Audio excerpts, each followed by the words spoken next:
Good evening, everybody, and thanks again for coming to the second class of the year. And it's two of your favorites, Secret and Storm Drainage. And I want to thank again John and Bruce for taking time out of their busy schedule to come here and do this, because it's really beneficial to everybody here, because we have to do the classes anyway, and it's more, appropriate to our town, So I think it was well received the last time, and I think we have a few extras this time from the town board this time as well. So I hand it over to Bruce, and again, thank you very much. Thanks, Simon. Good evening, everybody. My name is Bruce Barber. I'm the town's environmental planning consultant, planning, zoning, and seeker. So when we were discussing doing this tonight, I kept waiting and waiting for John Andrews to raise his hand and say he'd do it. But nonetheless, here we are. This is one of my actual favorite topics to talk about. But the thing is that each one of these, you guys, could be a semester-long class all by itself. So what I'm going to try to do tonight is try to weave together how they're all interrelated in your process, in the town process, and how it all kind of works together to make better projects and have adequate reviews. So let's get started. And please, if you have any questions, just fire away. So planning and zoning starts with the town board. The town board, the elected officials, are the governing board that is responsible and has the authority to generate legislation, generate zoning laws, of which we have our zoning code in the town code book, as well as all the other laws for that matter as well within our entire town code book. So the town board is the agency that, based upon the comprehensive plan, which we'll talk about in a minute, is the agency that is responsible for promulgating and working with the town laws. The planning board and zoning boards are volunteers. Not always, but in this case, you are volunteers. And you are appointed by the town board. So all of your town planning board members and zoning board members, remember putting your resume in, going up to the town board and speaking with them and going through that process. And through resolution, you've been appointed to certain terms on the Zoning Board of Appeals and on the Planning Board. So basically, that's where it starts, okay? The town board basically starts this process with the enactment of the zoning laws based upon the comprehensive plan, and then also appointing the volunteer Zoning Board of Appeals and Planning Boards, okay? So let's talk about the comprehensive plan. The comprehensive plan is a visionary document. Basically, you're taking a look at how the town, meaning all of you, and the residents that are not here in the town, everyone wants to see their town grow and thrive in the future. Comprehensive plans are generally for about a 20-year period. Oftentimes, they are amended as it's discovered that certain things and circumstances, market conditions warrant revisiting the comprehensive plan, opening it back up again, and making revisions accordingly. And that, again, is the responsibility of the town board. Okay, but basically, the comprehensive plan provides some strategies to move the town in the direction that is felt to be most appropriate. And this serves as the framework for the zoning laws, and also the ability of the planning boards and zoning boards to enact and work through, and in their certain circumstances, have approval authority to work with the zoning laws, as well as the other ordinances in the town. So this basically gives an outline of growth and how the town could look about the next 20 years. So what's in the comprehensive plan? Well, the folks that prepare the plan generally can be the town board, planning board. You might have a special group of folks get together and work on it, like a steering committee, or it can be a number or a combination of all those people working together. There are public hearing processes required. The public, this is really their document in the sense that how is their town going to develop and grow in the future? So there's public hearings generally involving at various steps. And so one of which, of course, is obviously before the town board would adopt the comprehensive plan, there would be public hearing as well. The town board, again, adopts the plan, and they may selectively or totally adopt an accompanying zoning changes, which are the recommendations of the zoning chapter in the town code. There basically is, prepared by sometimes a third party, sometimes by consultants, oftentimes by a mixture of all those people.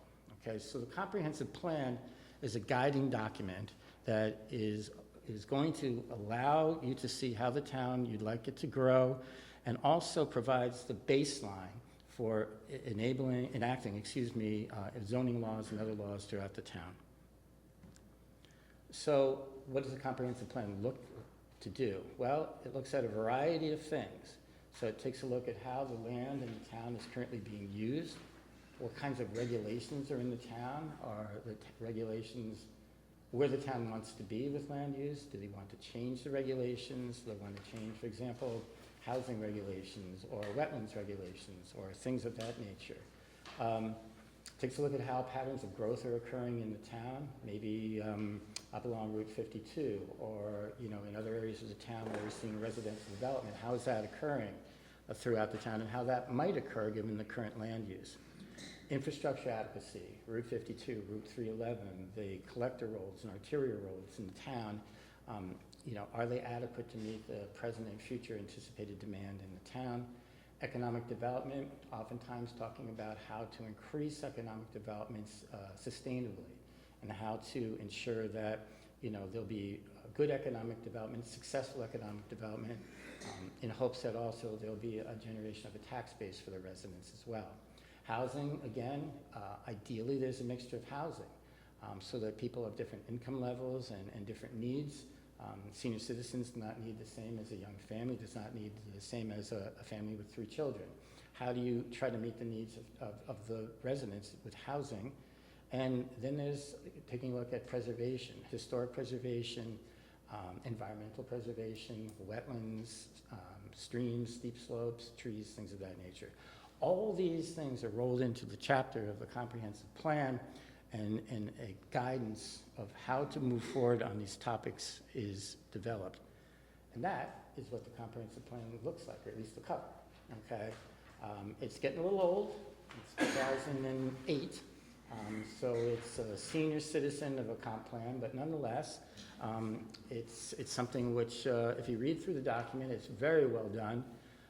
And you can see, that it's really been a guidance for how the town has developed over the last 15 years or so.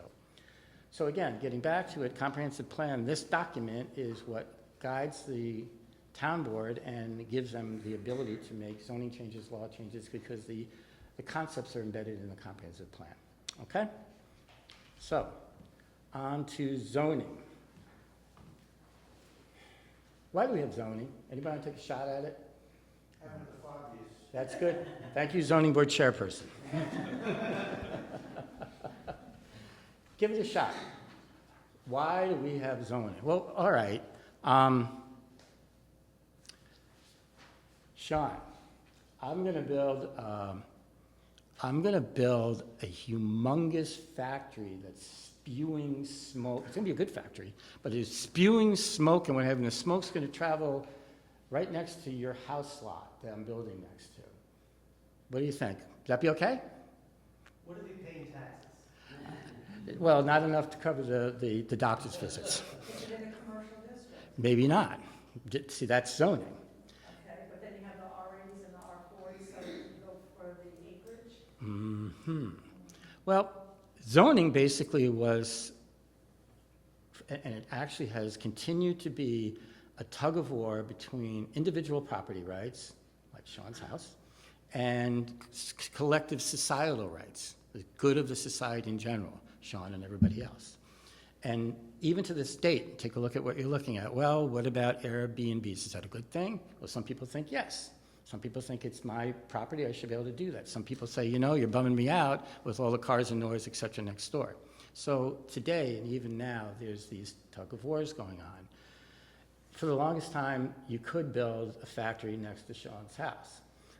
But what ended up happening is that as the cities became more populated over time, people were moving from farms into the city areas in the early 1900s, public health issues started to really develop. And actually, even before that, over in Europe, where there had already a lot of cities had been more established. So disease, public health issues, et cetera, people realized that crowding and putting things that were generating waste next to residential properties was probably not a good idea. And so they started developing these nuisance laws where you could not do certain things next to other properties. And that was the early predecessor of zoning. And then in the very early 1900s, again, they started developing zoning in terms of certain districts. This stuff over here is good for residential. This land over here is good for commercial and industrial. And that went through several court cases, and a case called Euclid versus Amber established at the U.S. Supreme Court that zoning was constitutional, and that was really the start of legitimacy of zoning. And so, Kathy, you're right. What ends up happening is that, and it's called, oddly, Euclidean zoning, is that districts are created. And so we have them listed here. You have residential districts in the town, you have commercial districts in the town, and you have the industrial office district in the town as well. You also have something which we're going to talk about in a minute called the Towners Road Overlay District, okay? So these large parcel of land, that is the town of Kent, was basically chopped into districts and zoned to allow the most appropriate land use for those particular districts based upon the comprehensive plan, okay? So you have different zoning districts. And this is the town of Kent zoning map, okay? And yeah. Sorry if you covered this or you are going to cover this. What's the difference between industrial and commercial? Okay, well, it just has to do with uses, Jackie. So industrial, you think, what do you think as an industrial use? Smokestacks. Yeah, industrial uses are generally, heavy building, machinery, generating products, building things like that. Commercial can be office, can be retail, can be veterinarian facilities, could be anything like that that's not residential, okay? Is that, got? And Bruce, PRD, is that multi-residential? Yeah, that's a special district for planned residential development, right? That's right. Buildings and, Mhm. rather than just a lot of land. Well, it's more of a district where you're allowing more densely developed residential community. It's kind of what's called a planned unit development, but for residential units. Yeah, things like that.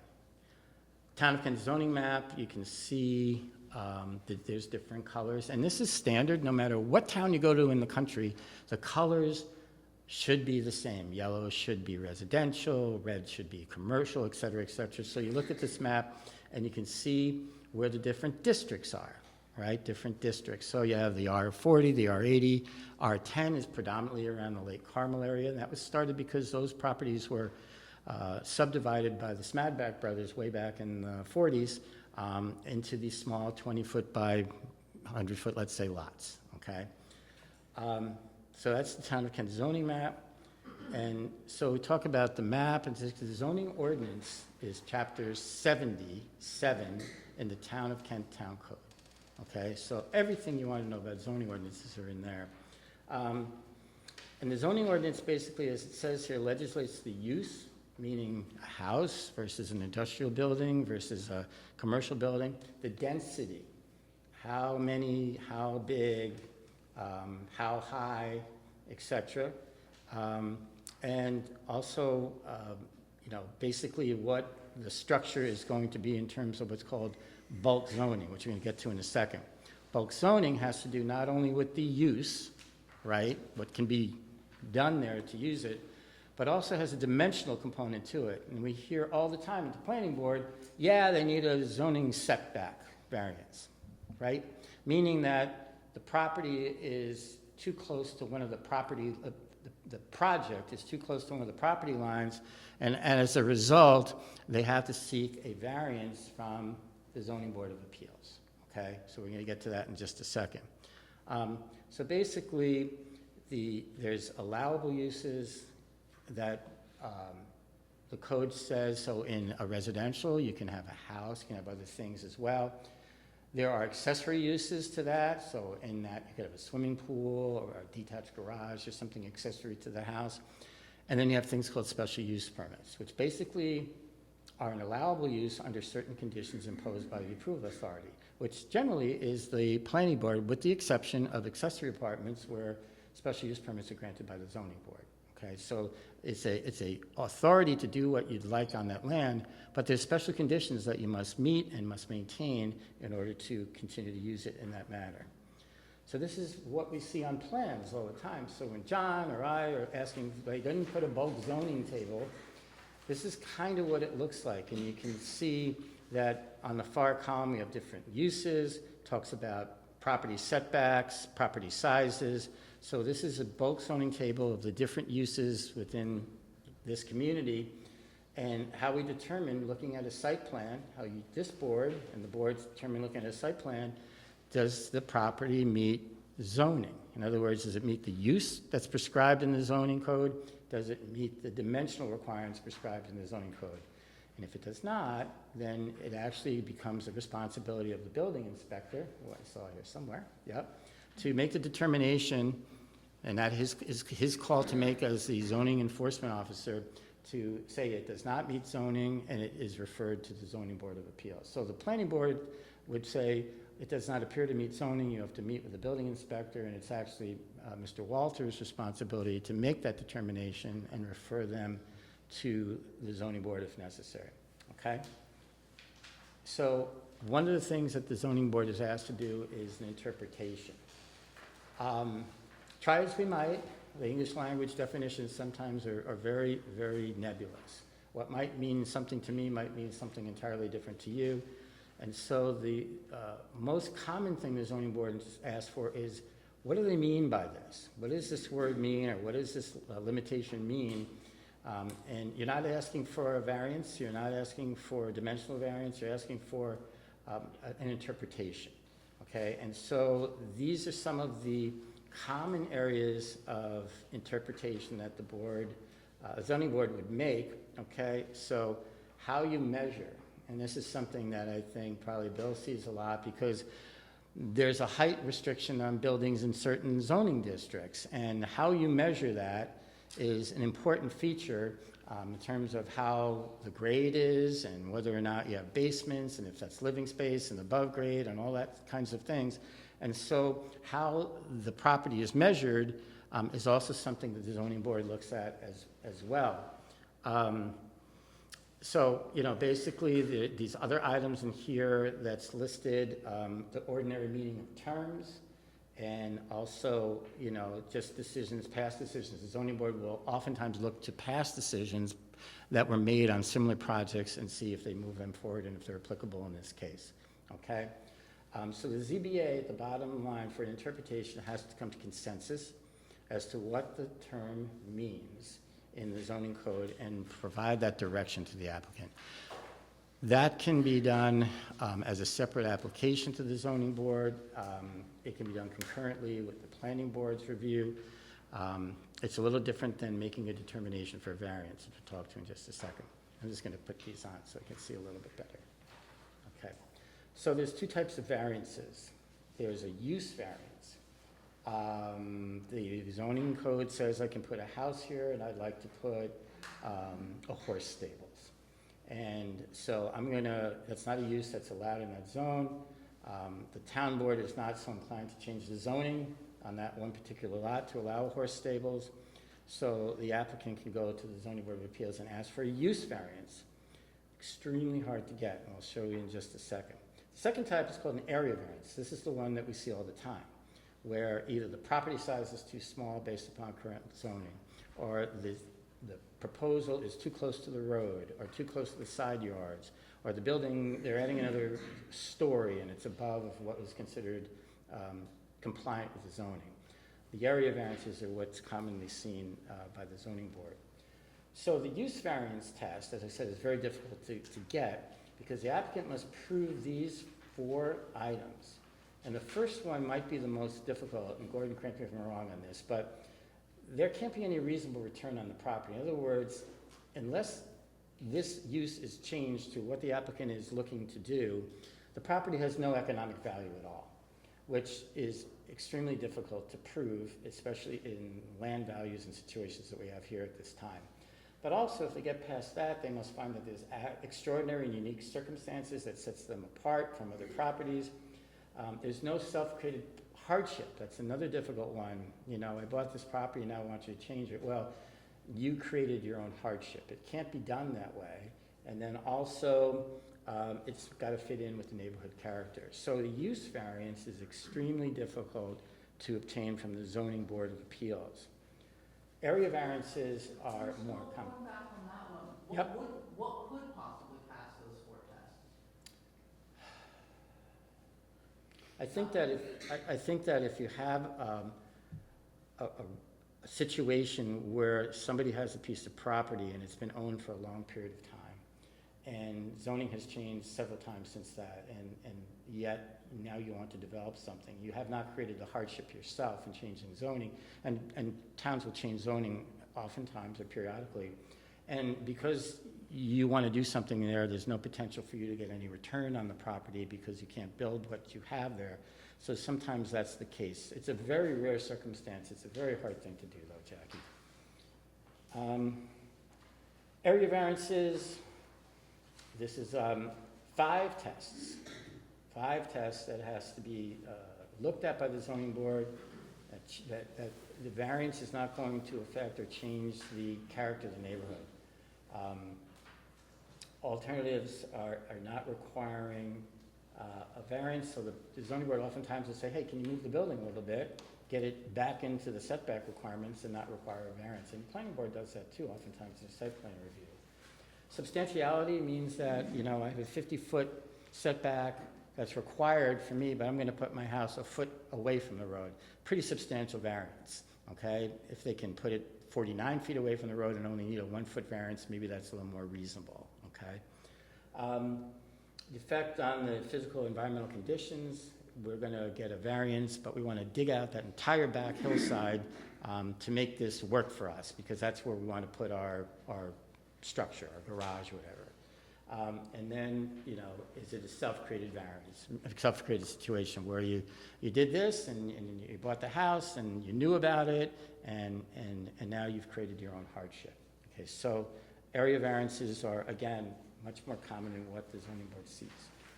Okay, so this is just something that, you know, an example, very simple of what we see all the time. So you have a rectangular lot and you have a kind of a little bit of an irregular shaped house in the middle, and then you have all these lines going to the different property borders, back, side, front, and those dimensions that are shown are going to go back to the bulk table we looked at before, and you're going to check and say, okay, the property size is large enough, and the setbacks, you know, 50 feet on the front, 10 feet on the side yards, whatever it might be, that's in compliance or not. And oftentimes what we'll have them do is draw a box inside the perimeter of this property that shows the zoning setbacks that are required so that they can demonstrate that none of the improvements that they're regulated on will be within that box, okay? And those are the zoning setbacks. So when you hear us say, yeah, they need a variance for the front yard setback, that's because the front of the property is being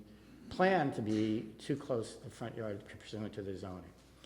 Okay, does everybody understand and get the concepts there? Great. Now, planning board. So the planning board has, I have a question. yeah, I'm sorry, Jackie. Go ahead. Before we leave zoning, can you explain the concept of what's grandfathered and what's not grandfathered? If you've got a place where a whole bunch of small lots were allowed, but then zoning law is changed, and now somebody wants to build a new house on that. I know you've explained this to me before, but I learned, you know. So, how much does somebody have to come in compliance to the current rules if their prior house on that lot were not within? So you're talking about maybe vacant land and it's too small to build on, and is that what you mean, Jackie? Or? Small lots. There's an existing house, but it doesn't meet the setbacks. Mm-hmm. But it's been there since your dot. Ah. And now they want to put an extent, you know, put something on. Okay, Meet the requirements. so the existing house that is presently there is called a legal nonconforming entity, meaning that it was built prior to the zoning that is currently in effect. And so the law allows you, so long as you're continuing the use, and it's not vacant for a period of 2 years, I believe, you can continue to use the house. However, the additions to the house, anything that's going to be added to it, must meet the present zoning requirements. So for example, if you have a house and you want to bump out and put a family room on, and it's going into the side yard setback, you would have to get a variance from the town to do that, okay?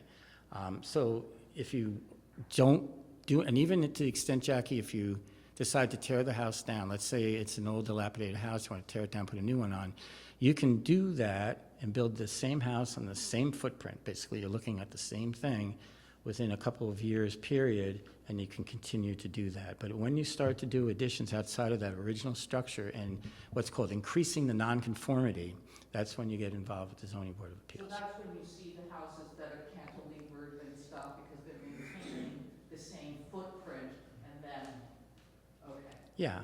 Yeah, and cantilevering also has its own issues in terms of setbacks, et cetera, as well, but generally, They yes. are, Okay? Thanks. Sure, If we're doing questions, may I ask one? go for it. Bulk zoning table, on the zoning map, does it define which of the commercial areas are C1 through C4? And how is that determined? So that's a bulk table I found that I wanted to include to show the different characteristics. C1, C2, C3, C4 would be different density of commercial developments, okay? So do we have that in? You don't, Oh, okay. okay? That's not your bulk zoning table, that's an example, Ann, of a zoning So table. we just have, that's why the map didn't show. Right, if you look prior, I had the R10, R40, R80, Right. commercial, IOC. Those are your basic zones that you have in town. Okay. Okay, sure. Anybody else? Okay. Planning board. So the planning board does a lot of stuff, okay?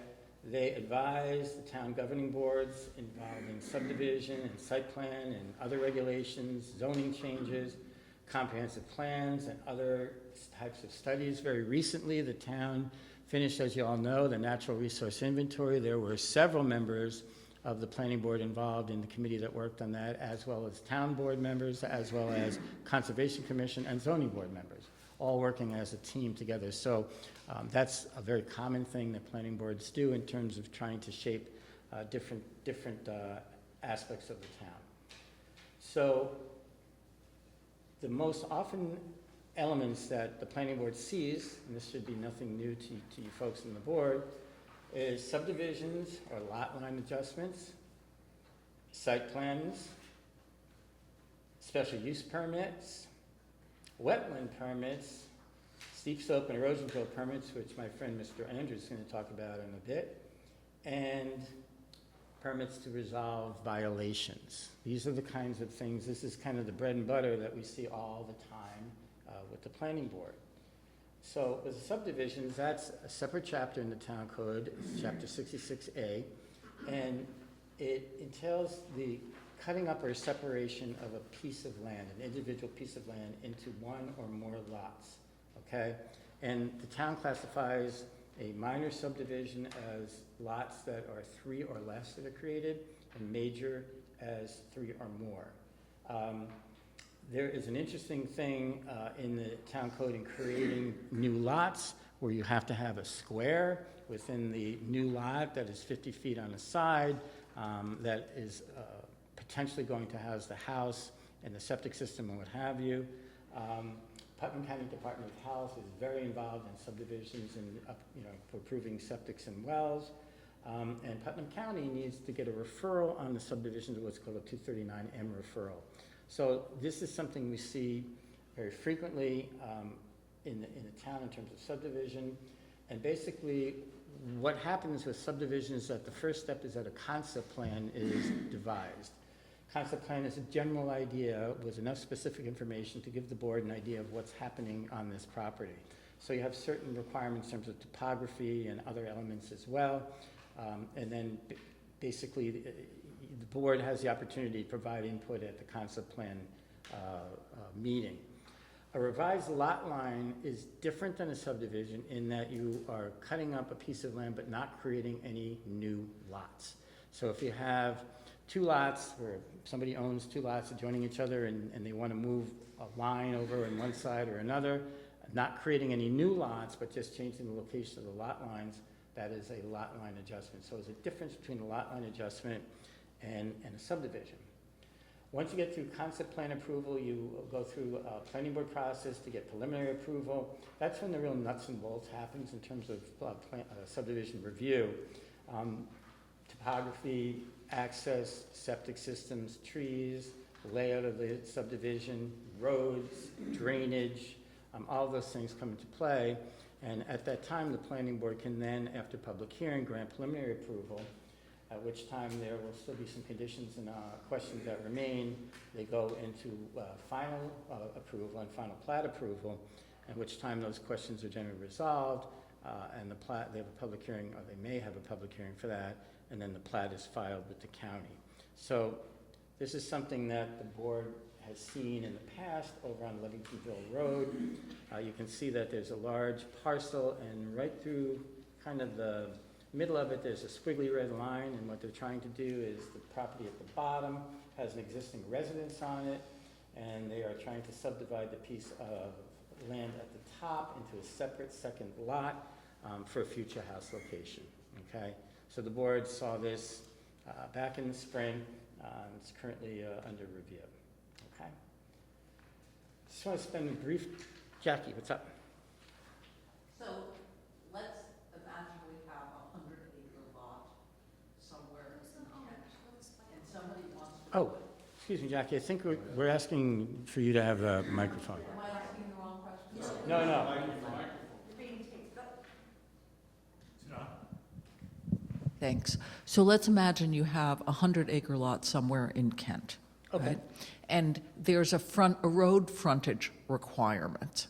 So let's imagine it's a rectangular lot, and the only way you could put 10 lots in there, let's say, is if there's a new road going through it. Mm-hmm. Could you explain whether that new road has to be a town road so that you have the frontage that you need, or how does that practically happen? Not that we have a situation like that. Right, right. Once you get to a certain number of lots, okay, you can use, initially for a small number of lots, a couple of lots, you can use, it's called a common driveway or a right-of-way or an easement, which we're going to talk about in a second. I'm sorry, can you hear me now? The second one is then you also can use a private road concept for a few lots as well. Eventually, you're going to get to a number of lots, and in the town code, you're required to build a town road. Okay, certain town standards, and there's a separate chapter in the town code in terms of what a town road needs to look like and how you need to construct it. So, Jackie, it has to do really with the number of lots that you're doing. Over a certain threshold, you're required to do a town road. And to put a new town road in, that's a town board decision, correct? Well, the acceptance of the town road is, the planning board can approve the project. However, the acceptance as a town road through recommendation from the highway superintendent is a town board action. Okay. Anything else? Okay. So that's two-lot subdivision. Easements. We talk a lot about easements on the planning board. Basically, somebody owns the land, but they're giving you the right to do something on the land. Somebody else. And more often than not, we see access easements, driveway easements, people that don't own the driveway, but they can get onto their property using somebody else's driveway. A lot of times that's called a common driveway, as I just alluded to. But there would need to be a document in place that gives them the legal authority and right to do that, as well as usually and hopefully a maintenance agreement of how that's going to be plowed and maintained in the future. So that's an easement. One of the other common ones we see all the time are conservation easements. Conservation easements are imposed on a property to preserve certain areas of land that's sensitive. And oftentimes we see a 10-acre parcel where the house is concentrated on, a flat area, and in this section here it's very steeply sloping, or it's got a lot of wetlands in the back, or what have you, or it's connected to a trail system, and you want to preserve that piece of property, and so the planning board has the authority to request a conservation easement from the owner to be placed on the property. And so we see these as well. And basically, those are done typically to preserve natural features of the land. Okay? So, site plan review, which is really the most common thing that we see with the planning board, is there's a sketch that is required to be submitted that shows the design and the layout of the property and of the residence or of the commercial building, whatever the case might be. It's going to take a look at the primary uses and whether or not it's going to be a shopping center or a house or whatever the case might be. But what's the zoning of this property as part of site plan review? Does it meet the setbacks? Does it meet the uses? Existing site conditions. So there's usually a separate map that shows existing site conditions, topography, soils, wetlands, trees. So what are we starting with? What are we looking at before any development occurs? Location and dimension of the buildings or building. Utilities, how are we bringing electric and cabling? Is there sewers available? Is it septic system? How are we handling stormwater, which John is going to talk to in a second? What's the limits of disturbance? We hear that term a lot in terms of how much land is going to be disturbed during the process, and that means how much vegetation will be removed in a certain area, how much digging will be occurring on the site, etc. So that's something that's developed called a stormwater pollution prevention plan and erosion sediment controls, which again is going to be talked about in a bit. How is the parking going to be handled? Landscaping, lighting, what type of signage is going to be on commercial buildings? How is that going to comply with codes? And steep slope and erosion permits, they may be separately applied for. Oftentimes they're included as part of a site plan approval or other approvals as all one review process with the planning board. So this is an example of a site plan that, is just, I took from an example. It shows a corner lot, and you can see there's kind of a house in the middle. In the back lower left corner, there's some restrictions. There's setbacks. Basically, this is kind of what we would see for a house. And then this is a example of something you have seen, which is no longer part of the review, but this is what was known as Route 52 development, or now known as Kent Country Square. And you can see this is a commercial development, which is sited on the property, and you can see Route 52 and how this is sited between 52 and I-84, and a large area of land that's not going to be utilized as part of this application. So these are site plan reviews, and this is something that is probably the most common thing that we see with the planning board. Bruce, it's Yeah. me again. Sure, go ahead. I mean, you can restrict me to a certain number of questions for the evening if No you way. want. So one of the things before I was on the planning board that I thought the planning board would be involved in is the ugliness, or ugliness in the eye of the beholders, house plans. And that's not something we ever concern ourselves with, or it doesn't seem to be. There are a couple times where we've looked at the facades of storage or something like that, but we don't generally do that. Whose job is it to, if somebody wants to paint their house purple with pink polka dots and, have mirrors everywhere reflecting sun all over the neighbors or something, where does that get reviewed, if anywhere? There is no architectural. Sorry, yell at me. There is no architectural rule. However, so there are what are called design standards. So each zoning district, you'll see allowable uses, et cetera, and the last entrance is design standards. So I'll give you an example. If you're putting a commercial building, like a warehouse on Route 52, there's design standards in terms of you cannot have a building that is completely blank, just walls facing Route 52. So there's a requirement to show the windows and the fenestration. There's a requirement to show the roof lines.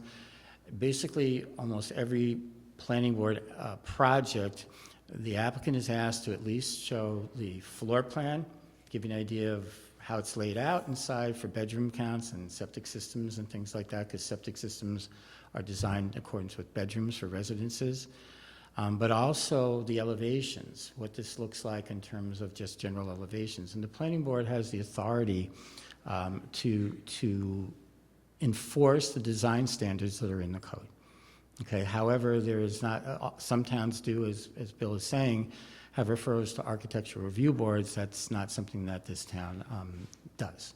Okay, but the planning board does have the authority to enforce the design standards, which are in the town code.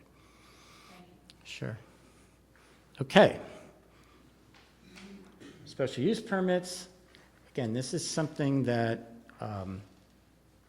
you're in a certain, let's say you're in a Route 52 corridor building and you have a retail space on the bottom floor and you want to put a residence on the second floor. In certain circumstances, you can do that in the commercial zone, but provided that you get a special use permit from the planning board. And there's a lot of hoops and things to go through. Special use permits mean that you can do that, but remember we talked about certain criteria that you had to meet, and it's a conditional permit. So long as you do A, B, C, D, and E, you can continue to use the property under this special use permit. And those conditions are developed by working with the applicant and with the planning board. So special use permits are not what's called an allowable as of right use, but it's an allowable use in that particular zoning code. Towers Road Overlay Zone is, as the name implies, up along Towners Road. It's a very kind of small area. It's a special zone that basically limits some commercial development predominantly to serve the areas in the immediate location. So a delicatessen, a restaurant, things like that. So the underlying zone, you take this away, this overlay zone, so the underlying base zone is R10, residential, 10,000 square feet like the rest of Lake Carmel. But then the town board decided that there was already businesses there and it would be good to have additional businesses along that corridor, so they created this overlay zone. So you can have a residence there, but also you can have certain commercial entities there as well. And so an overlay zone takes a base zone and adds to it or gives you additional information or different uses that would not be typically allowable under the base zone, okay? So that's the Towers overlay zone, and that's as you come down 52, you make the right at the gas station there and you go in, and that's where it kind of starts, okay? So that's planning. How we doing? All right, I have a couple more minutes. My favorite, State Environmental Quality Review Act, the SEQR Act, okay? This is something where we say, yeah, it hasn't gone through SEQR, or it has gone through SEQR, or whatever the case might be. And basically, this is something that for any proposed action, there's a need to evaluate that action with respect to environmental factors and allow the decision-making folks to make a determination on whether there are environmental factors or not, or can they be mitigated or avoided. So it looks at, as you might expect, a SEQR document, looks at all sorts of things regarding the action, including land, air, water, and different types of materials on the site, talks about flora and fauna, talks about wetlands and noise and community character and agricultural open space and recreation. It talks about stormwater. All of these things are rolled into the environmental review. And so you have basically how this works. Well, there's three basic categories of classifications of actions. An action is just meaning somebody's going to do something. That's an action. All right, so there's a type 2 action, which are very low threshold activities, single-family houses, additions, small commercial additions, things of that nature, where if it meets the listed, and these are lists of a type 2 action, then further SEQR review, that doesn't mean planning board, but that means further SEQR review is not required. It's a type 2 action. So you hear John or I say, it's a house or building, it's a type 2 action. Well, that means it's because it meets the requirements and thresholds of type 2 action, and additional SEQR work is not required. Then you have a type 1 action, which is actually the antithesis of that. That's a large project, typically with potentially substantial impacts. Oftentimes will require a big, thick document called a draft environmental impact statement, and that also has certain thresholds to it as well. Anything not on those two lists, the type 2 or the type 1 list, becomes an unlisted action. Okay, and has its own SEQR process in terms of what forms are required and what reviews are required in terms of coordinated reviews, things like that. So once the action is determined, what it is, then the first step is that the planning board, and you've all gone through this and survived it, is that if the planning board wishes to be what's called lead agency, which is the coordinator, the one that has the authority to kind of do the permitting process and make sure everything is coordinated, you will send out to what's called the involved and interested agencies an intent for lead agency circulation.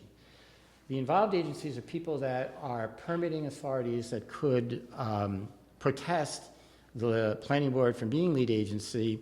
Oftentimes they do not. They're given 30 days to respond to the circulation. They're sent the plans, the environmental assessment form, and a form to respond back to the planning department. They generally have 30 days to respond as to whether they object. After 30 days, if there's no objection, the planning board can then declare lead agency for the project, okay?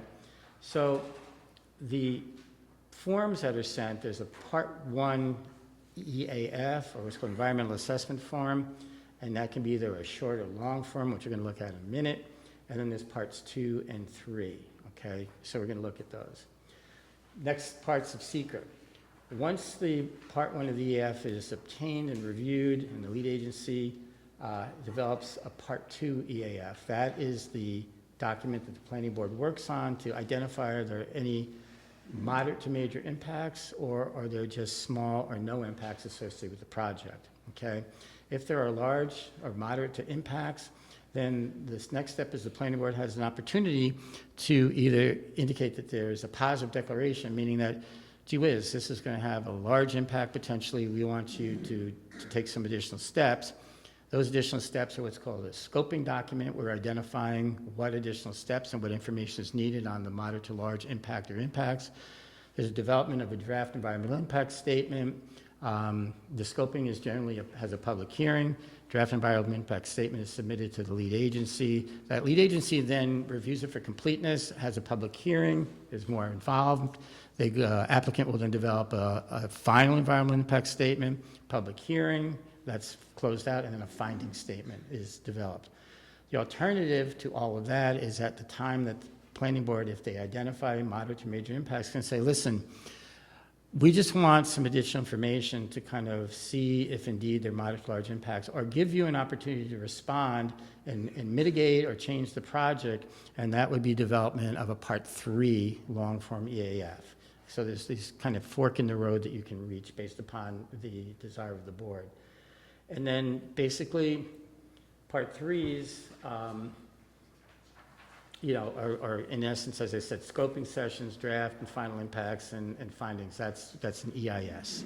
So, Town of Kent, to help us all out, I mentioned earlier, developed very recently a natural resource inventory. There's a ton of information in there that drives a lot, or can give you a lot of information on some of the environmental impacts associated with the project.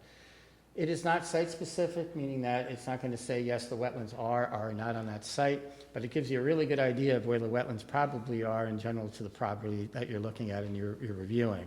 It has information on soils and slopes. It has information on special areas of biodiversity. It has geology information.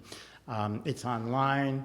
And as I said, several people in this room worked on it and it was recently completed. It's a great resource to look at. Yeah. Just want to mention one thing, which is we're working on developing an interactive website where you would be able to search by parcel and click on these map layers. So that's coming. What Ann is saying is that instead of having hard copies and what have you, you'll be able to take your tax ID or your name or however it's going to be set up in terms of referencing, find your parcel, and then take a look at the natural resource inventory and what that means to your particular parcel, which is a tremendous thing to do. So this is something of a diagram called the Seeker Cookbook, and it is from a Seeker document. It gives you an idea of all these steps, and if you start at the far left, and you start with, I don't know if you read them now, but the far left one is somebody submits an application to do something, and then these are all of the steps that need to be taken, and there's certain time frames under Seeker that need to be followed in order to be compliant. And that means the lead agency needs to follow certain timeframes. One of the big criticisms of Seeker had to do with the fact that people would just drag this out months and months and months. and for whatever purpose they might have. And so there's discrete timelines that have to be met unless both the applicant and the planning board agree to certain extensions. Okay, and so that just gives you an idea of the stepwise process that needs to be undertaken when you're doing a seeker evaluation. This is a copy of the first page of the short form environmental assessment form. Now you can go online, download NYSDEC short form EAF. You can get a copy of this, and it will also, if you go to EAF Mapper, you can type in your address or find your property in the map, and some of this, not all of it, will be auto-filled. Certain information that DEC has available, they will fill in the form in certain areas. Not all, but certain areas. So that's the short form. This is first page of, what is this, part 2. Okay, and you see that it has, what is this, impacts on land. All right, and you can see this is a column. This is one of 13 pages, and there's a variety of things: impacts on land, impacts on groundwater, impacts on cultural resources. All of these things are referencing back to the Part 1 EAF. And you can see the columns on the middle and the far right talk about no to small impacts and moderate to large impacts. So you're looking at each individual particular aspect of the project, and based upon the information you have, making a determination if it could have a moderate to large impact or no to small impact. Okay, and this is part 3, the last piece, where if the board finds that there are moderate to large impacts, then this is an opportunity for the applicant to provide responses that the board would then consider and determine if you can get to this point, which is the second page, which would be called a negative declaration, meaning that you've worked through the process, you've gotten the impacts to the point where there are no or moderate impacts, there are no longer any large impacts, and so this is where you get to, it's called a negative declaration from a part 3. There are some resources that I figured that everybody's going to know more about this. So the town code, that's the link for the town code. It's called E-Code. You can go online and look through all the chapters. And as I said, read through the zoning chapter. The town of Kent zoning map, that's the link to look at it. You can expand it and find your parcel and see what zoning you are, and then look at the zoning code and find out what you can do in your parcel and all that sort of stuff. The natural resource inventory, that's a link for that document that you can go and read through that until such time as we have it online, as Ann said. The secret cookbook, that little one page, has, I'm going to say about 20 pages of individual elements of each one of those steps, and explains each one of the steps that you're taking. And then there's even a larger book, if you get really into it, called the Seeker Handbook, and that's more of almost a legal document where it has a very thick component to it and goes in a lot deeper in terms of the seeker process. And then lastly this is a very, very complete treatise called the Guide to Zoning and Planning at New York State. Long document, but it has a tremendous amount of information, and it's a great resource if you have questions and stuff, you want to look something up in terms of zoning law. So that's my presentation. Any questions?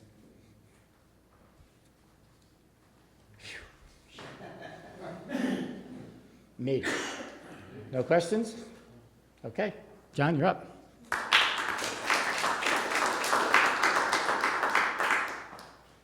you want to take a break, Jackie? I'm going to go see if they're here. If they're not here, then they should be here, but where's Vera when I need her?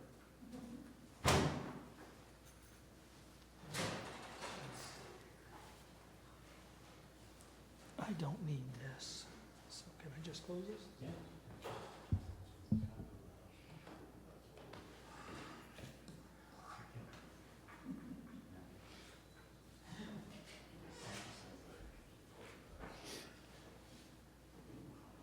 Can I ask a question on this setting up?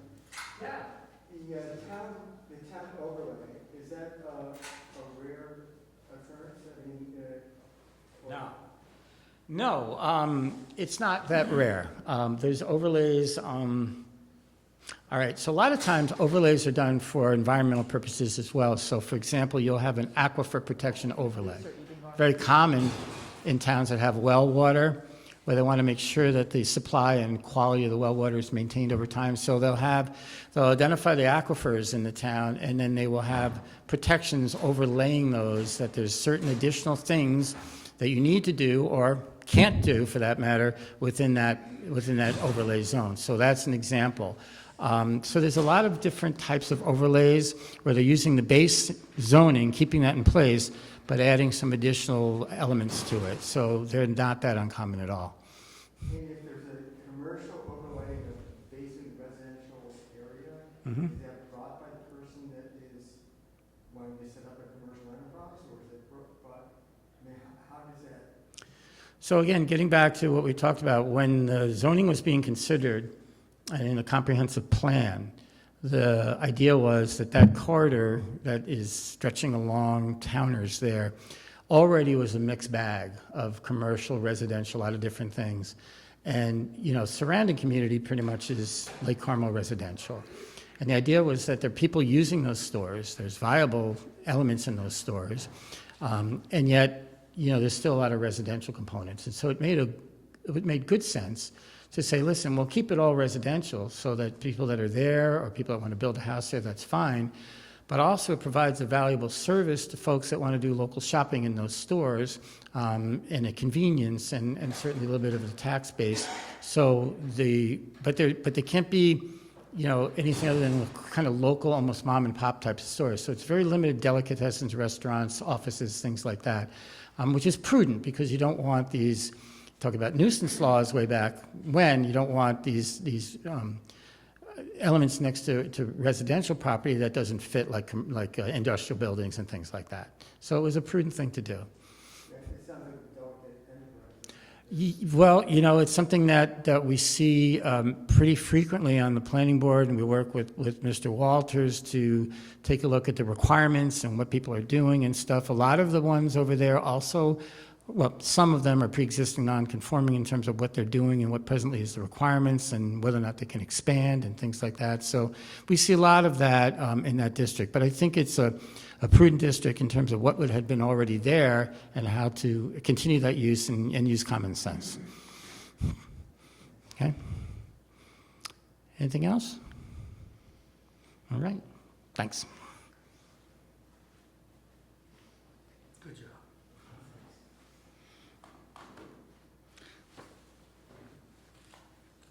Want to wait for Jackie, or you want to keep going on going? She's calling them because I don't know where they are. Okay, so let's take a moment. You're going from high-tech, very fancy, you know, to, again, low-tech, old-fashioned, taking it slow here. And I was charged with stormwater. Now, as an engineer, stormwater, I could go a million different directions. But let's start with the premise that stormwater, and this definition exists in your code, means that portion of precipitation that once having fallen to the ground is in excess of the evaporative or infiltrative capacity of soils or the retentive capacity of surface features, which flows or will flow off the land by surface runoff to waters of the state. The term stormwater typically includes, but is not necessarily limited to, rainwater, surface runoff, snow melt, and drainage. Okay. The next concept is stormwater management. The use of stormwater the use of structural or non-structural practices that are designed to reduce stormwater runoff and mitigate its impacts on property, natural resources, and the environment. So that's where we're starting. That's what we got. This is one of the most successful government examples of pass the buck that you will ever come across. Because what happens is the basic framework of stormwater management flows from the federal government. You all remember they had the Clean Water Act at one point in time. They had Phase 2 stormwater regulations. And the federal government said, we can't do it all. So then they passed it on to the state. And each of the states had to figure out a way how they were going to manage stormwater. how they were going to handle stormwater runoff. The state, in turn, decided, hey, that's going to cost us money. We don't have the staff to do it. So we're going to pass it on to the local communities because they have more direct control. And it dovetails with, like Bruce has said, with seeker. It dovetails with land use planning, zoning, all those matters. And here in the town of Kent, you're now the bottom of the funnel, but you have one added feature, if you will, and that is the New York City DEP, because you fall, a large percentage of the town falls in the east of Hudson watershed. The New York City DEP, the New York City Water Source, is the favored son of the state of New York. So the state health department, in order to protect the water resources and the water source for New York City, allowed them to impose certain restrictions in addition to everybody else's. So not only are you looking at federal, you are looking at state, you are looking at New York City DEP here. And that's why we're down at the bottom of the funnel. So rather than look at the technical aspects, rather than, we could talk about, cover, we could talk about how we calculate, how we model stormwater. I figured what the best thing to do would be to cover the basics of stormwater management that you as the planning board typically encounter on a regular basis. I don't want to go through, we don't talk about stormwater models. You all see the computer printouts and you say, John's reviewing that, okay? Stormwater management practices. Yeah, you know what they're doing, but a large percentage you rely on Bruce. Are they doing the right thing? Are they using the right flowers? Are they using the right this? Sizing and hydrology. Again, that's left up to me. But there are a variety of things that you, as the board, end up having to touch upon. And what I thought I would do is much similar to last time, is use a real-world example, one that you've already gone through. It's one that I picked because it covers all the bases.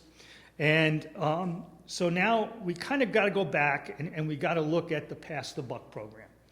So we're going to forget the feds. They sent it to New York.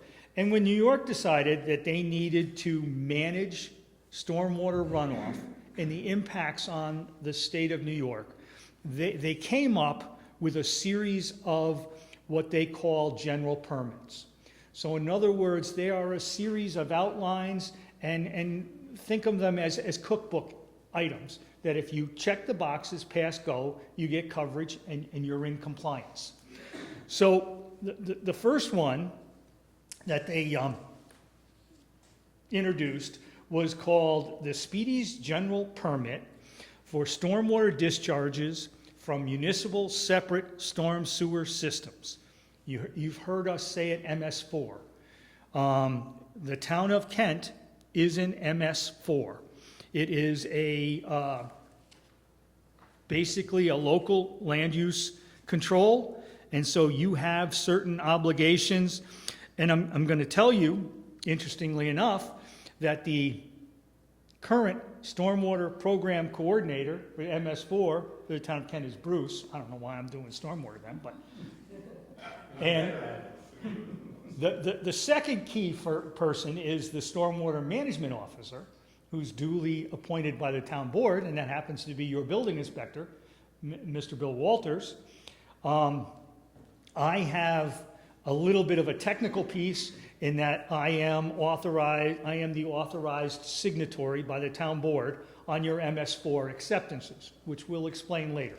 So basically, the framework is you're an MS4 community. That gives you control over stormwater management in your community. The next major permit is the Speedy's General Permit for stormwater discharges from construction activities.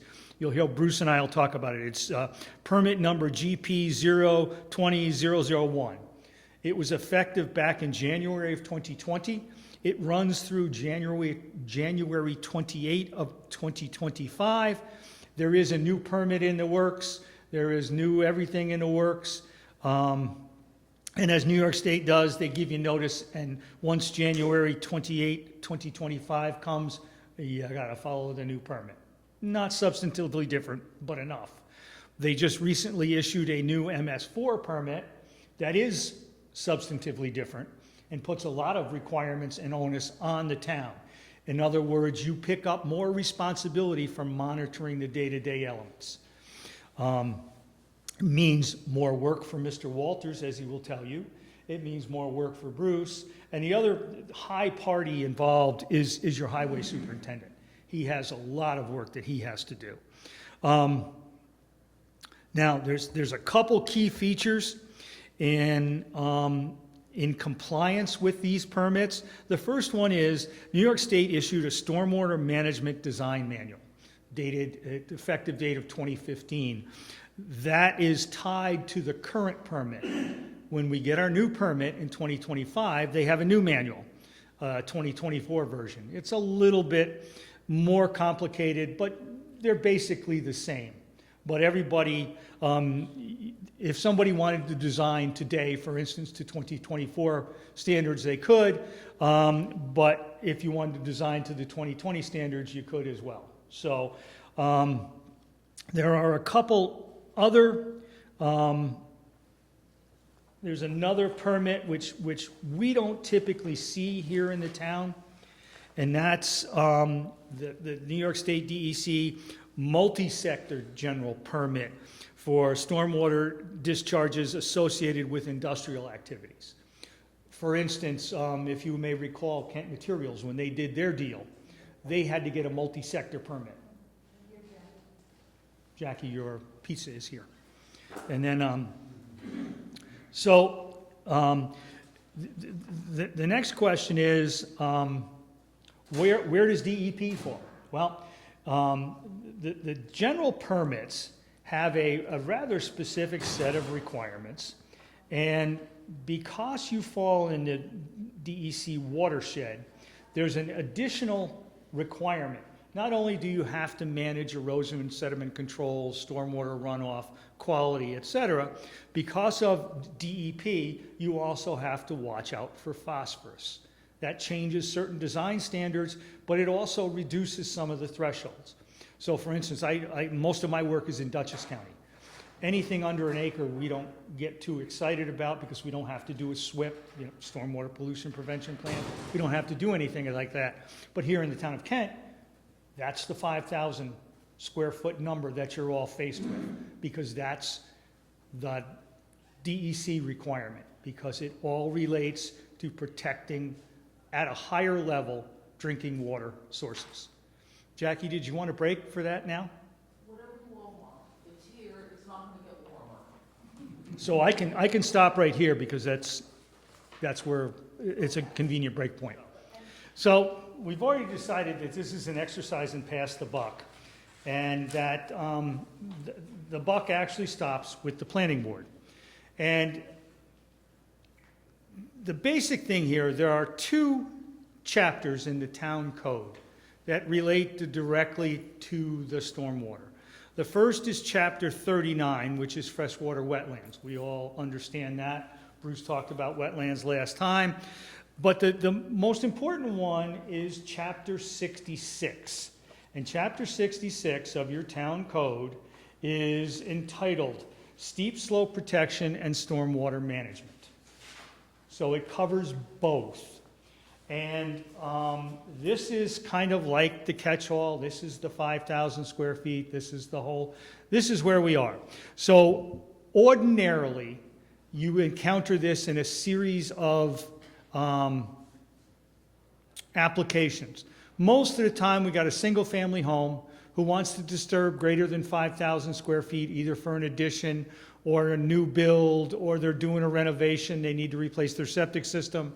That's number one. And then number two is when you do a site plan, as Bruce says, usually they are larger disturbances. So they're greater than an acre. That throws you into a different category. But the basic here is chapter 66, that's what we work from. Now, there's a couple terms that I think we kind of gloss over. Bruce and I use all the time. You hear us say, we need a SWIP, we need a written SWIP, we need a paper SWIP. A SWIP is, it's a term that's evolved, and it refers to a stormwater pollution prevention plan, abbreviated SWPPP. That's why we call it a SWIP. And that stormwater pollution prevention plan is simply a plan for controlling stormwater runoff from a site during and after construction activities. And under your code, which derives its origins from both the state of New York and DEP's regulations, you require, and Jackie, here's the answer to your question, the official name is a steep slope and erosion control permit. That's what the code calls it. Oftentimes you'll hear Bruce and I abbreviate it to an ECP, an erosion control permit, but usually when we write it all the way out. So it's an steep slope and erosion control permit. Doesn't easily roll off the tongue, thus it's an erosion control permit. It's just easier to say. The applicability of this permit, anything that's involving 5,000 square foot or more of land area. 5,000 square foot is not a lot of land. The next one is steep slopes greater than equal to 15% using two contours. Again, those are steep, those are fairly steep. The contours, if you were looking at a plan, are close together.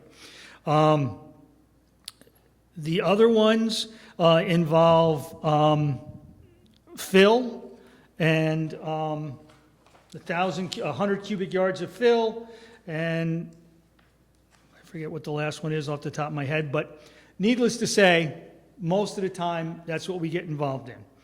And what we're really focusing in, there are two issues that we're looking at. Disturbance. That's exactly what it sounds like. You're pulling up the grass, you're cutting down a tree and pulling out the stumps. Cutting down a tree and dropping it without touching the stump, without disturbing the ground, is not disturbance. But the minute you cut it down and take the stump out, you're disturbing. Take the grass off, you're disturbing. You remove asphalt, you're disturbing. You're building a house, you're disturbing. So it's disturbance. The key element in all this, what everybody really focuses on, is impervious cover. And interestingly enough, DEC and DEP have differing versions of what impervious surface is. They all agree it's paved concrete, but DEC considered gravel surfaces, compacted gravel surfaces, to be impervious, including as well as buildings, rooftops, patios, sheds, anything with a solid surface.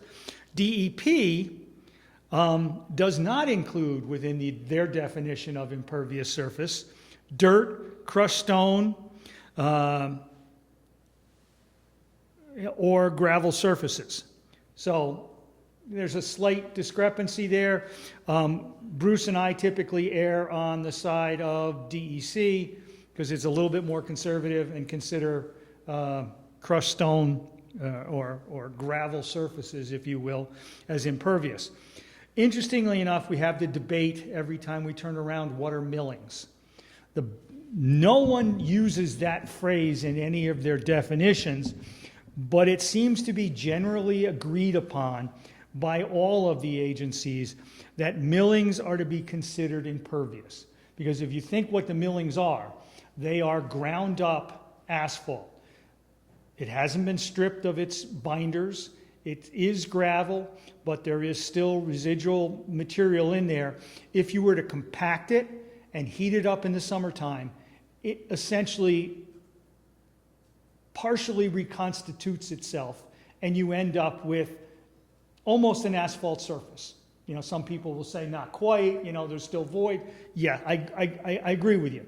But for the most part, when it comes to stormwater runoff, most of the places consider millings to be impervious. Now, I didn't mean for this to digress into a millings debate, but the site plan I have in front of you is for Flintlock. You all remember there's a major wetland on that site. And one of the first times, their first proposal, the outdoor storage yard, they were going to cover, excuse me, with millings. And both Bruce and I said no. And the reason we said no is because most of the guidance that's associated with millings recommend not being not being used within 100 feet of a wetland, and not being used near or at the water table. So that's why we didn't want them on this site. That's why we don't want them other sites. That's why, if you recall the debate we had the other day, there's a certain site, we don't know yet whether it's wetlands or not wetlands. And until that determination is made, you can't uniformly say that millings can stay. Millings, once upon a time, millings were actually considered waste. And the state did an analysis, they came up, they created a whole category where they called beneficial use determinations, and allowed the reuse of millings because they were generating a lot. And there are certain circumstances that you can reuse millings. But it's fairly well defined, and it's not uniform, and it's really on a case-by-case basis. So what ends up happening here is, in order to basically comply with the state permit requirements and get your erosion and sediment control plan, the applicant is required to prepare a SWIP. And the SWIP is fairly well, the requirements are fairly well spelled out in the permit document itself. DEC issues the permit, and basically it gives you the guidelines that you must follow. And I would urge you to take a look at the permit, but there's a couple things you need to focus on. And that's what's the SWIP supposed to contain? You always wonder why Bruce and I are pushing on certain things. And in order to satisfy the requirements of the permit, a SWIP must deal with erosion and sediment control component. And that's more than just, pardon me, silt fence and a construction entrance. Because they define, you need background on the project, what it is we're doing. You need to know where it's located, what's going on around it, so you understand what the total site area is and what's going on. You need to know what the soils are. The soils relate further on to certain aspects of how you control certain things. You need a phasing plan, because you need to determine how much of the site is going to be disturbed at any one time. You need a description of the minimum erosion control measures. You need both temporary and permanent. You need dimensions and materials of what they're doing. You need a maintenance and inspection schedule. All that is a requirement of the erosion and sediment control plan. There's also a requirement you need to control pollution measures. What are they going to do with trash? You all know on a construction project, when you're building a house, they generate a lot of waste, whether it's boxes, excess sheetrock, even wood debris. You need to know how to handle that. You've got concrete. They're going to have concrete trucks if they're pouring a footing. You need to know how that's supposed to be handled. So all that is why you need the basic information in that SWIP. And the next component of any SWIP is the post-construction stormwater management. What's that mean? Well, for most of the single-family homes, you're going to put grass down and be done with it. We're over. You get a complicated site like this, there are requirements because of the limits of disturbance. There are certain practices that you need to employ. There are certain practices and things you need to follow that have to be detailed, sized, and there's all sorts of requirements. There's modeling, there's all sorts of methods used to determine the nature and quantity of the runoff that will occur. There's also soil testing. If they decide to use infiltration practices, there are certain tests that have to be done to make sure that the soils can do that.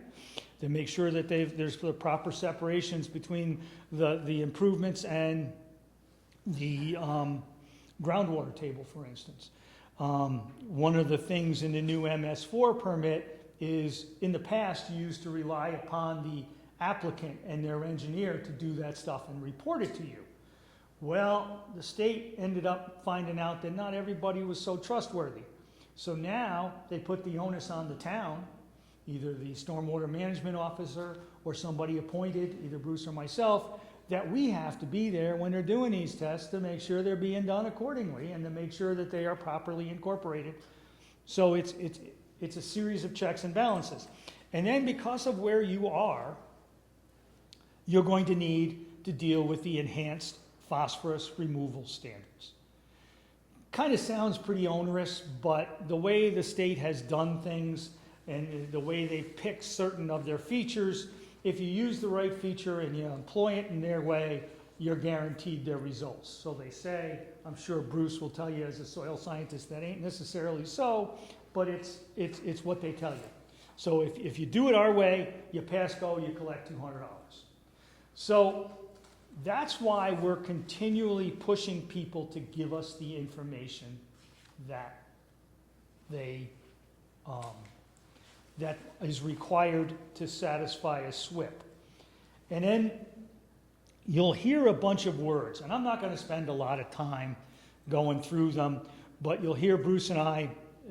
One is water quality volume, and that's simply it's the ability to capture and treat small, frequent storms which contain the most pollutants. So there's a calculation you have to make. It's based on area, it's based on impervious cover, it's based on a few other things. That's the water quality volume. The next is a runoff reduction volume. So what the state ideally would like you to do, even though you're developing it, they'd like you to find a way to keep all the stormwater on site, and if you can, return it to the ground, infiltrate it. That doesn't always work, but there are other ways you can deal with it.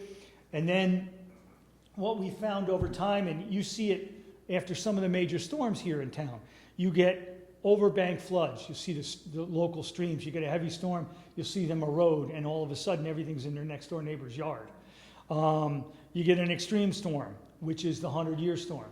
And so you have requirements. So when it comes to sizing the stormwater management practices, those are the things that we have to deal with. So having said all that, it kind of gives you a general outline. What I'd like to do is take Flintlock, give you a copy of their SWIP, give you some of their drawings, so that you can kind of follow through what I was saying. So if you could, take one and pass it around, if you wouldn't mind. Because this is a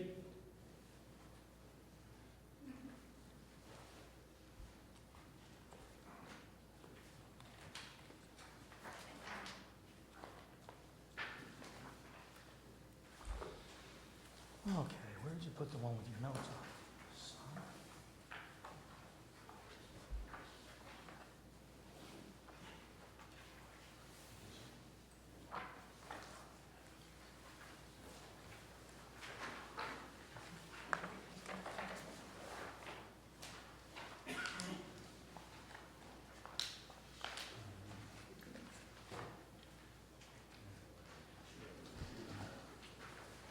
Okay, just stay with the cover.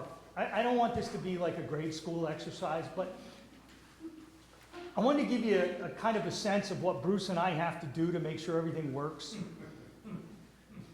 You may think we're somewhat foolish, but this is called the Stormwater Pollution Prevention Plan, and it gives you the name of the job, gives you the location, etc., gives you the name and owner application, but there's an interesting note on here. And it's kind of, this is fairly common. They don't always do it on the cover, but you have to use the stormwater pollution prevention plan, in this particular case, in conjunction with the drawings. They're not separate and standalone. They all kind of dovetail together. So if you then go to the basically table of contents, what you'll see is all these kind of buzzwords that there's a project description category. There's an existing conditions category. There's a proposed conditions category, section. There's a stormwater management section, and you see runoff reduction, RRV, water quality, stream channel, flood. They've covered all this. In this one, if you remember, there was a pipe that existed on site.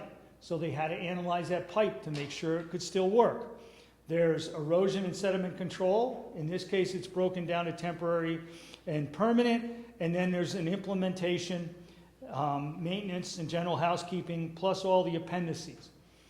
A couple things to note here. This is one of those sites that they first came in and they had kind of delineated the wetlands, and it was one of those sites where, whoops, the soils map suggests more of the site is wetlands than you're showing, and it would affect your development. So you need to kind of go back to the drawing board. So what they did is they actually listened to Bruce, and they brought in a wetlands and soils consulting scientist who did a wetlands and the soils evaluation and confirmed the limits of the wetlands and the limits of the soils. And if you were to turn yourself to the first 11 by 17, it's not on the board. It's called the Steep Slopes and Soils Plan. And what you'll notice is that it reflects where the wetlands are, where the various soil groups are, but they are the soil groups that the soil scientists came up with. So when you look at that, it would markedly different from where they started. So, and what we typically ask for, and you'll see it in every memo that I generate and some of the ones that Bruce, we want to make sure they have a soils map and we want to make sure they have a steep slope map. This is why it all relates to the permit. It relates to the requirements for a SWIP. Now, I'm not going to go through this word by word, but there's a couple things that you need to take just a quick look at. And it's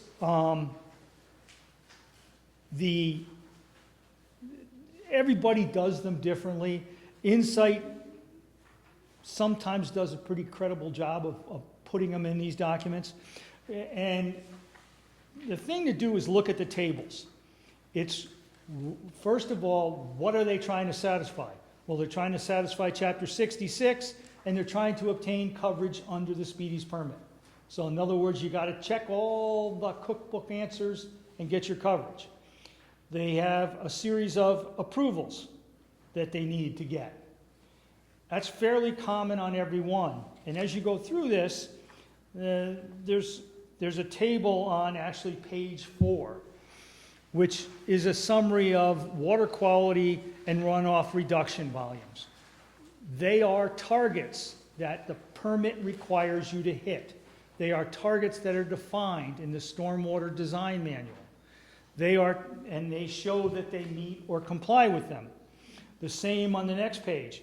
It gives you what they've done, what it is they're doing, and how it satisfies, again, the cookbook. And then the last, on page 6, is a table which goes through the storms and gives you an idea of what they're doing. Keep all that in mind because it has application later on. So if we were to look at the plans, and Jackie, I'm going to borrow that microphone from you. Does the young lady will holler at me if I don't? Thank you.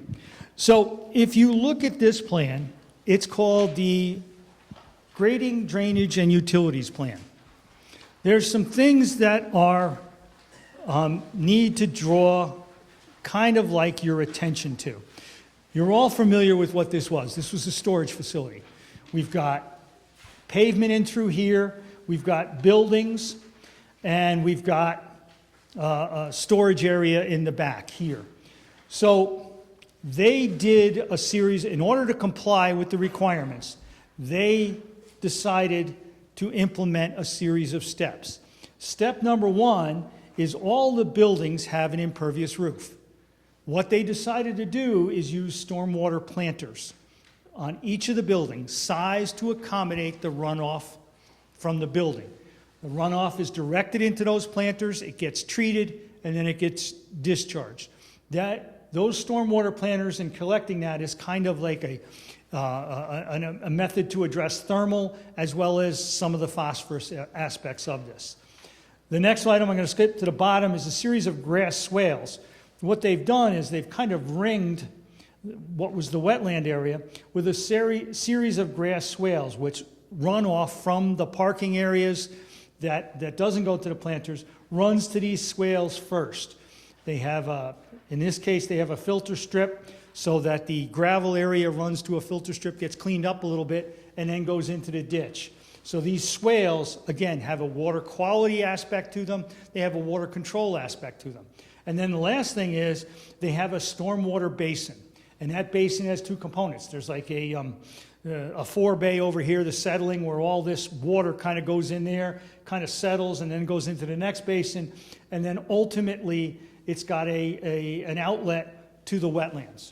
So, and if you follow through with all of their calculations, basically this controls all the storms and it allows the runoff to be controlled off their site. Mathematically, it all works. Remember we were talking about that pipe that came across. Well, one of the things you're allowed to do is if you don't mix that water from off-site with here, you can actually just pick it up and bypass everything and discharge it without having to treat it. That's not your water. So what they did is they put a pipe in, according to DOT, they daylighted it so there's no connection with DOT, and they run it off-site. So you can see that what they've done is they've made every effort to control stormwater quality, including phosphorus, using the components that the permit and the design manual allow, but they've also controlled the quantity. They hold most of it in that pond. Not a bad way. Bruce and I, and Bruce spent a lot of time with them, and I think he also dealt with the plantings in this area so that it enhances the functional ability of that area.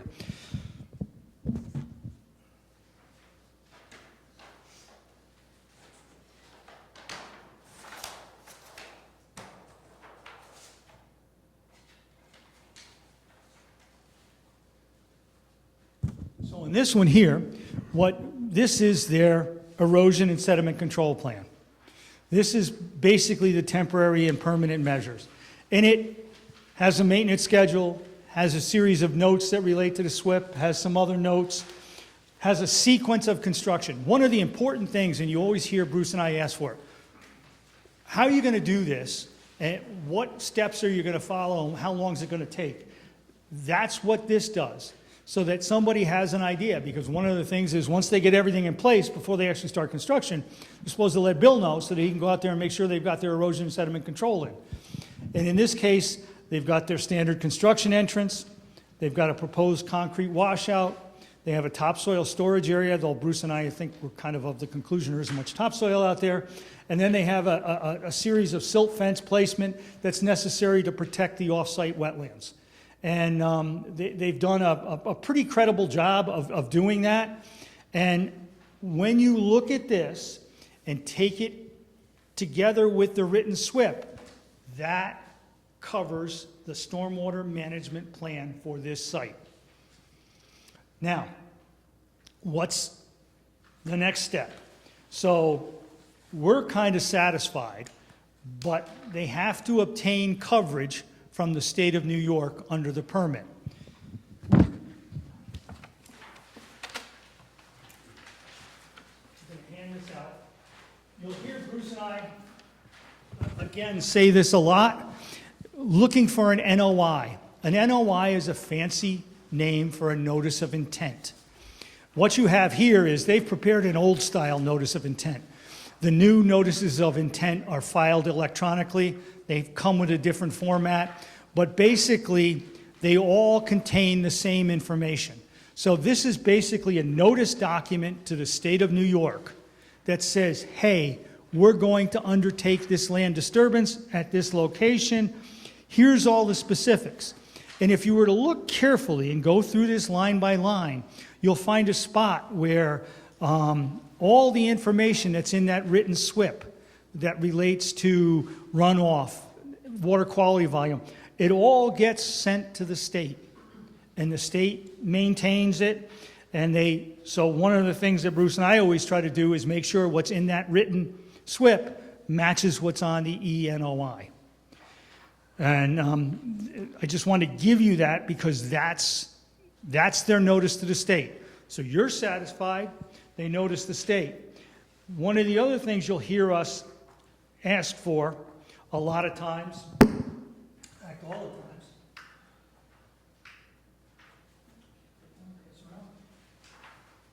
we need what they call an MS4 acceptance plan. You're an MS4, you know that. Your coordinator is here, your stormwater management officer is there. So basically what that document is, it kind of puts us on the hook.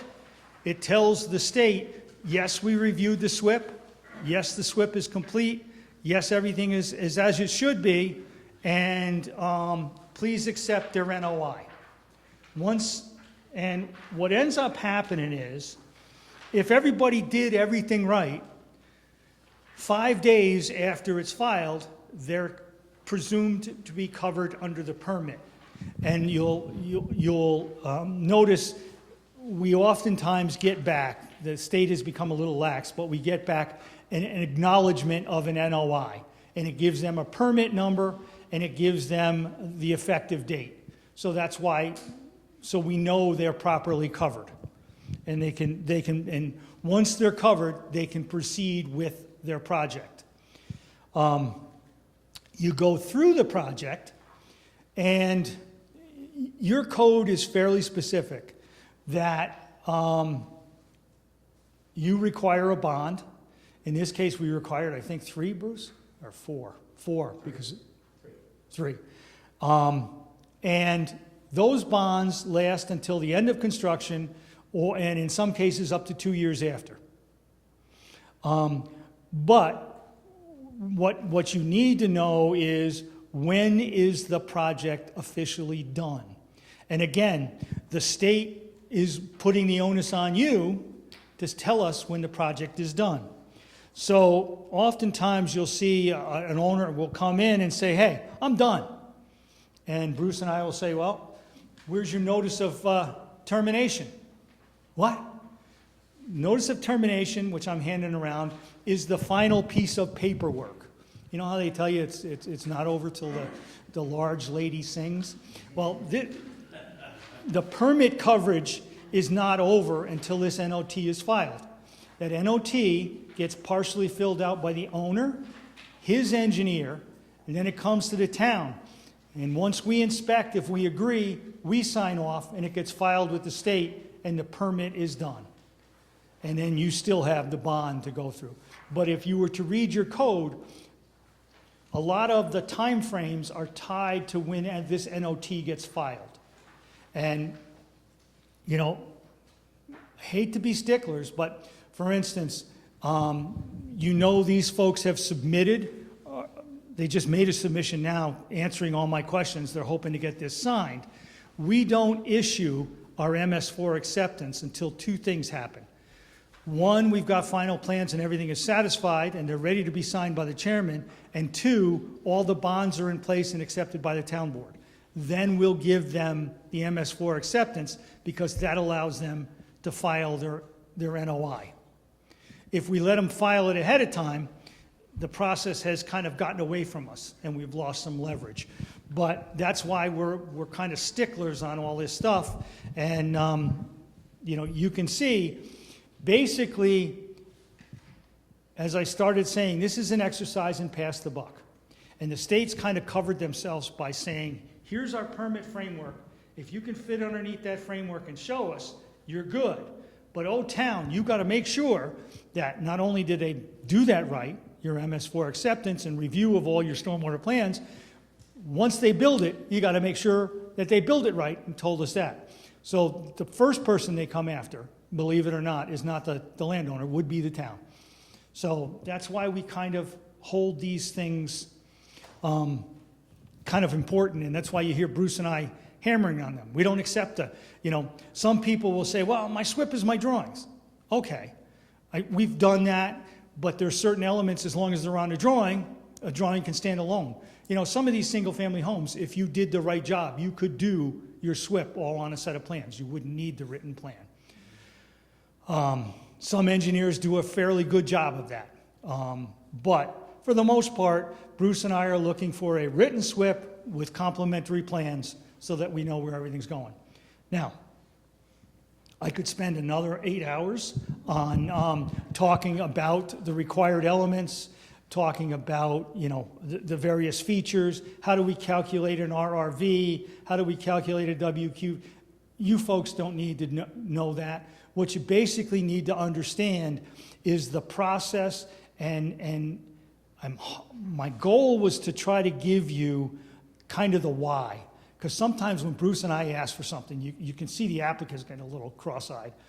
But I wanted you folks to have an understanding of why we do this. We're not just making busy work.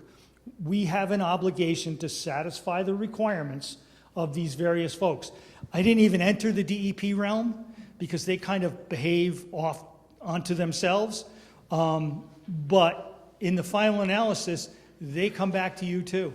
But for the most part, as long as we keep following the DEC procedures and keep DEP in the loop, that's why we circulate everything to them, DEP is usually happy, and they'll pick and choose what they want to jump in on. Thanks, John. So what we see when we're getting to the point where we are approving an application is this site, is this piece, this plan, right? You will see It's that, yes. after our approval that the NOI gets filed? That's correct. Okay. Yep. So in other words, we have to reach a point where we're comfortable with the SWIP, and I have to sign off on the SWIP. If you look at the MS4 acceptance, you have to give a date of when the SWIP was accepted, who reviewed it, and when. And then once they have that, they can file for the NOI. So when you talk about the administrative track, that something is going into the administrative track, this is part of the work? That's part being of done. it, yes. Thank you. Any other questions? I'm going to go down that bad road that you don't want to go down. I knew that. Millings. Is there any agenda for the planning board to change or put documentation down into the town code dealing with millings? The state is giving them, the state highway department is giving them away. The town highway department's giving them away. They're free to get for almost anything, and they're all over the place. John and Bruce, we all know these things are a sore spot when it comes down, because I haven't seen anything in the questions come to me by our famous engineer that there's nothing in the town code that addresses millings. I don't have the paperwork with me tonight. Okay. But I will tell you that there is a document that exists that tells you how you can use millings. I have a copy of it. I can Okay. hand it to you. It's part of the beneficial use determination. Now, to answer your question, would it be advisable for the town to expand its code to address millings? The answer to that would be 100% yes. Okay. So maybe that's something that the planning board can bring to the town board to address. One of the things, one of the problems with town codes, and Bruce will tell you this, you try to slice the bologna so thin you can read the fine print through it, to quote a friend of mine. And what ends up happening here is you can link for instance, in our wetland code, and I think Bruce has pointed it out, millings are still considered a hazardous material, but the state has issued a waiver, a beneficial use waiver. But if you look at the basics, there are language in our code that says you can't use them within the wetlands or 100 foot of the wetlands. Right. Not directly. It doesn't say millings, it says hazardous materials. So, in point of fact, what ends up happening is, and it happens a lot with the state of New York, they do these kind of like left-handed approvals. What they do is they take a look at millings and they look how they may be used without impacting the environment, and they issue what's called a beneficial use determination.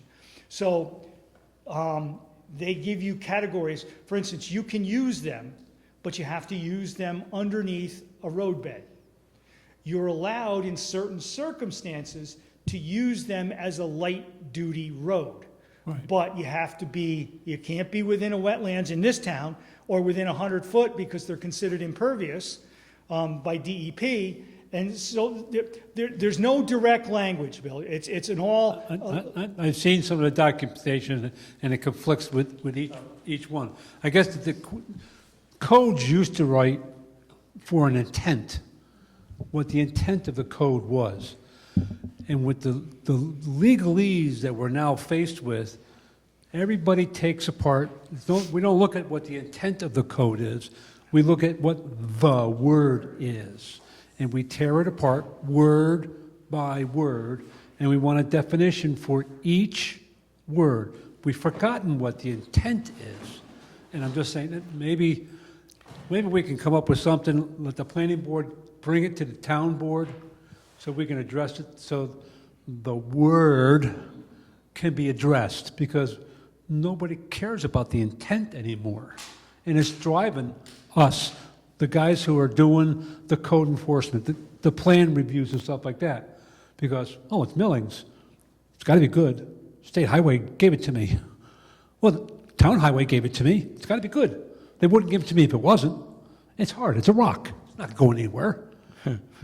But again, we need to try to get the planning board to address that. Yeah, no, absolutely. This has been a sore area. Define millings for the audience too. What are millings? So millings thank you, Sean. Milling is a product that when they are resurfacing roads, there'll be a machine that, one of the first that comes through and actually scrapes up some of the existing road surface, creates grooves in it. You ever go across it in your car, like a waffle and what have you? That product that comes up off the road is going to be deposited into a dump truck or a load or whatever. Those are millings, okay? And so to answer Bill's question, right now where we stand is that the town code, and you're right, you need to take a look at the very first part of the code. The very first several sentences in the code talks about the intent the town board had in enacting the code in the first place. There must be a reason to have the code enacted, any code enacted, and that must be listed in the intent at the very beginning of every single code you're going to read. But intent is open to interpretation. Like we said, zoning board sees a lot of people looking at definitions. What does this mean versus what does that mean? Where we are with the millings right now is that in the wetlands code, it is not an allowable activity to place materials that can cause or result in pollutants being introduced into the wetlands. Millings are known to be a pollutant containing predominantly volatile organic compounds, which are byproducts of the asphalt trades, okay, asphalt materials. And so the connection is that the DEC is saying that you can't have it in groundwater conditions. Millings are not acceptable. Wetlands, groundwater conditions. Our code indicates that you're not allowed to pollute the wetlands. And so basically the planning board has been consistent in not permitting wetlands in town millings in town wetlands or wetland buffers. I don't believe that the planning board has prohibited millings use outside of those areas. They've been asked yet. Because it's not part of the purview and it's not in our code. So this kind of hodgepodge where millings is allowed not anywhere in the town, it's not what I've seen. What I have seen is consistent application of the wetlands ordinance to prevent pollutants that could be introduced into the wetlands from the millings, because don't forget, one of the functions of the wetlands is groundwater recharge and supplying water to our wall water system. Really like to try to avoid polluting that water if you can. And so that's where we are with the application. But to the point where could it be more clear? Yep, it really could be, and that would be a beneficial thing. And just to expound upon what you know, everybody says millings. And millings, the other thing you've seen them known as is they are, at their heart, reclaimed asphalt products. So what they are is they are a product that is generated through the basically grinding up of existing asphalt. So not only does it have the asphaltic components to it, the binder, the other materials, it also collects anything that's been on top of it. So for instance, you think of a highway, you've got rubber, you've got gasoline, you've got salt, you've got all this stuff in there. So when they're reclaimed, they're just ground up, put in a truck, and stockpiled. Interestingly enough, stockpiled millings are not really an issue.